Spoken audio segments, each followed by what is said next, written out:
first off, have you ever seen anything like it? Like 12, 13 managers gone, and we're only in April. Still a fair old chunk of the season still to go. Well, to be honest, Jim, about 5 years ago, I looked at managers' tenureship at football clubs, and over the decades, and decade by decade, the number's been dropping of how long they stay at football clubs, from the 40s to the 50s and all the way through, and you can see the big drop-off from the 1980s to the 1990s, where it was an average of 3 and a bit years in a job. Then it went down to the 1990s to 2000s to just over 2 years. Now we're just over a year. Now, if you could make this point as well, Jim, because what you said, the numbers are alarming, and I understand there's a real big debate going on, and for me, would we be surprised if Chelsea beat Liverpool tonight and we woke up Wednesday morning and Jurgen Klopp had gone? Would that be a surprise now? Not at all. Now, Liverpool fans would argue, no, that's not going to happen. Jurgen will still be there. The way we're going, I think if we keep in this vein, it's quite obvious that in 10 years, 20 years, over the next 2 decades, you could argue that managers will get 3 to 6 months of how it's been such a big drop-off.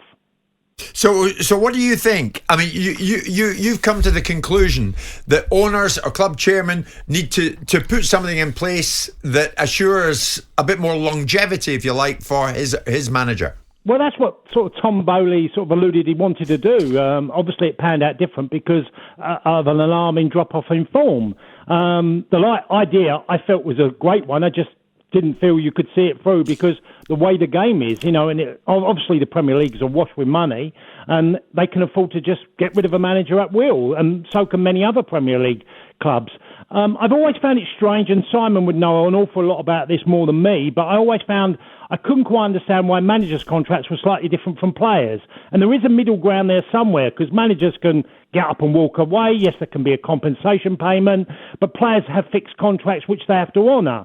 And I kept thinking along the way, is there some sort of solution where we can have a window of some sort to try, let's say, protect managers? Because, look, if you fail, there is always a consequence. But giving them a bit longer and try and stop this, which is completely one way. It's a one-way road, this, where managers are getting shorter and shorter times at football clubs. So what you're proposing, Tony, is every manager must be in charge for at least one full season before they can be dismissed, am I right? Well, yeah, Jim, and that can be sort of flexible because it comes with problems in itself, because you could make the argument, well, so what you're going to see then, that 10 managers get the sack at the end of a season, which could easily be that, if you say just one full season. I do think there has to be a better way than what we've got now. And some ways I do feel it's not a protection for managers, but because everyone's going to fail. If you look at the league table, it's quite obvious. Teams are going to get in relegation trouble. Teams are going to fall down to the Championship. So there is going to be a problem in itself in that. But just some way where we just have the courage of our convictions. Yeah. That when owners, and like Simon's been one, board members, they have to, suffer the consequences. And someone might turn around and go, yeah, there is a consequences for me. It cost me a lot of money. But if you're going to give a manager a job, be prepared that even with failure, because in the past, I get a bit nostalgic here because the past isn't always rosier, but in the past, managers would go down and be protected slightly more, or clubs would stay with them, which they clearly have no way of doing now. Sure thing. It's a decent proposal, Simon, is it not? Because we're almost at the stage of farcical goings-on in the Premier. Look at Ronald de Boer. Look at Frank de Boer. I'm getting my own de Boers mixed up. Yeah. Look at Frank de Boer at Crystal Palace. 4 games gone. Yes, absolutely. Bad choice from the board, and it cost them probably a lot of money to get rid of him. These 12 managers that we've seen go this season, or 11 actually, because 2 have got, 2 are compared in the same breath. Going nonetheless, 11 managers have had an average contract length of their clubs of 24 months. 23 months. And actually it's been diluted down by Nathan Jones and by Graham Potter diluting it. If you look at all these managers that have gone this season, between them, if you add up the time they've been with their respective clubs and divided by the number of firings, the average manager's got 23 months. Where's the problem? Is that a problem, Tony, when you work it out? 23 months? That's a very short-term period. You can take Why do you think, Tony, besides living in a different land, that there would be any difference between any other world where people are employed to do jobs, and if after 18 months of doing a job or a year after doing a job, the thing is going still the same wrong way, there's no improvement, the owners are looking at the manager thinking you've not made one jot of difference, like Steven Gerrard and a few other names on that list. Why would you think that football, with its enormous opportunities for managers to be remunerated so well, that they should have any other dispensation than any other industry? Well, it's not really. It's not. I'm not basing it just on money, Simon.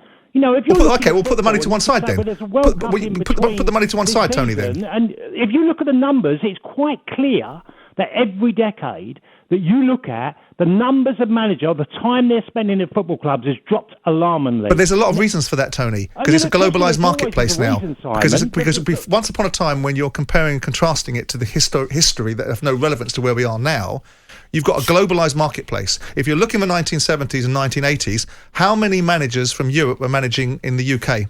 I would suggest to say to you, probably none. So now you've got a globalised marketplace where there's a massive talent pool. What is happening is that, of course, you're going to find people say, if you don't do your job effectively, if you aren't very good at your job, why should you get 2 years to continue proving that you're not very good at your job? Well, maybe the board of a football club and also the owner might have to take a bit more responsibility for the fact that their decisions don't come at a consequence.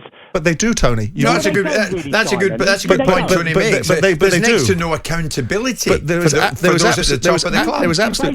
absolute accountability, the purest form of accountability, because every time a manager is fired, guess whose fault it is? It's the owner's fault. Every time I fired a manager, it was my fault because I failed to employ the right person.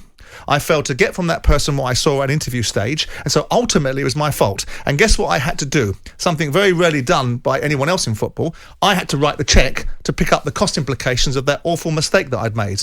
And the manager got to go and disappear somewhere else and ply his trade somewhere else. So I don't understand the argument, Tony. You know, the bottom line is what you're doing is you're defending an age-old tradition that people must be given more time. You don't get sacked, Simon. You were in a privileged position of running a football club, and rightly so. You get to make the choices that you do. And I think there's so many people. And look, it's not always owners. There's board members as well that are involved in this. That they have to make the choice, and it's got to be for the best interest of the football club. And you know, Simon, my argument in all of this all the time is what will happen over the next 2 decades. You might go, but it doesn't matter. Well, if we get to 3 and 6 months of the tenure of a manager, that is laughable as a sport. And why? Why, Tony? Just out of curiosity. Because you live in a land where we have to suggest that historically stability must mean that someone that wasn't doing a very good job for 2 years should be given 4 years and not to do a very good job. Simon, there's a massive difference between giving them the length of the contract. No one's suggesting 4 years. I understand the problem. But this argument is that these managers... And Simon, when... There is a massive difference between 4 years and 1 year.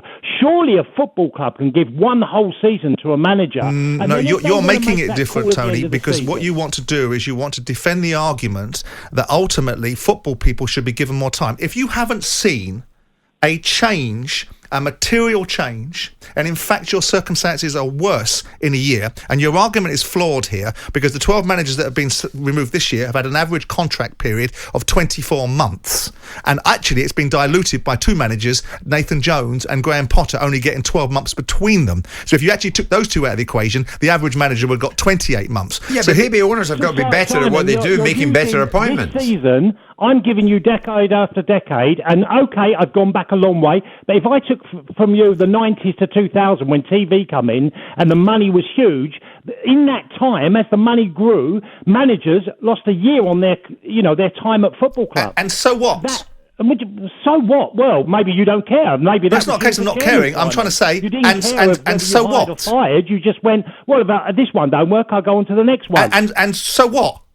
Well, who are you protecting, Tony? Are you protecting? I mean, Chelsea have run their business this way for 20 years. They're the most successful football club in Europe. So again, I'll ask you, and so what? Who are you protecting? And from what? I'm not trying to protect anybody. I just think it's a bit of an embarrassment on the sport that I don't have a problem that managers can get fired because failure has to come at a price of some level. I just think it's ludicrous to have such short periods, and it is clearly dropping short or growing shorter. That period is going down. Understood, so Tony. I really don't know where it's going to end up. Now, if you want to just say, well, that's fine, and just keep doing this at football clubs and wasting payoffs and severance payments, I understand totally, Simon. Failure has to come at a price. I also think that the managers coming into jobs now, to go to your point about the length of contract, price it into their thinking. 90% of managers take a job pricing the fact that they're going to get fired at some point, and they build it into their contracts. And secondly, what is wrong with being effective from the get-go?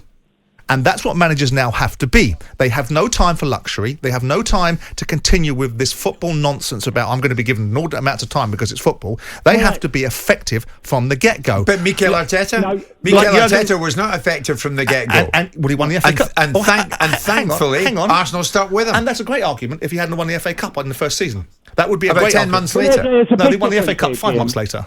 Jim, there's a big difference. I mean, Simon is going black and I'm going white. We're sort of, there is an in-between. This is the whole idea, was that there has to be some middle ground here. Yeah. I'm not asking that a manager gets a contract of 4 years and they have to honour. But why, Tony?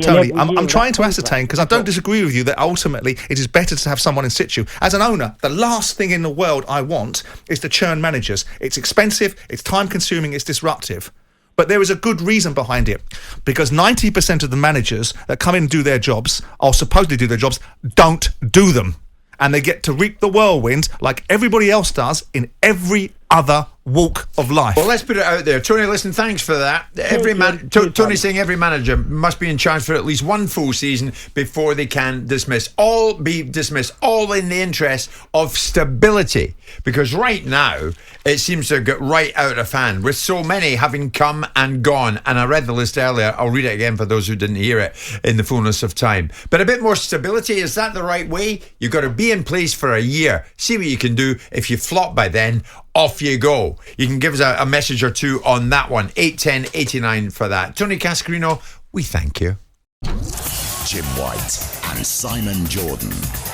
Monday to Friday mornings from 10 on AM, on DAB, via the talkSPORT app and on your smart speaker. talkSPORT.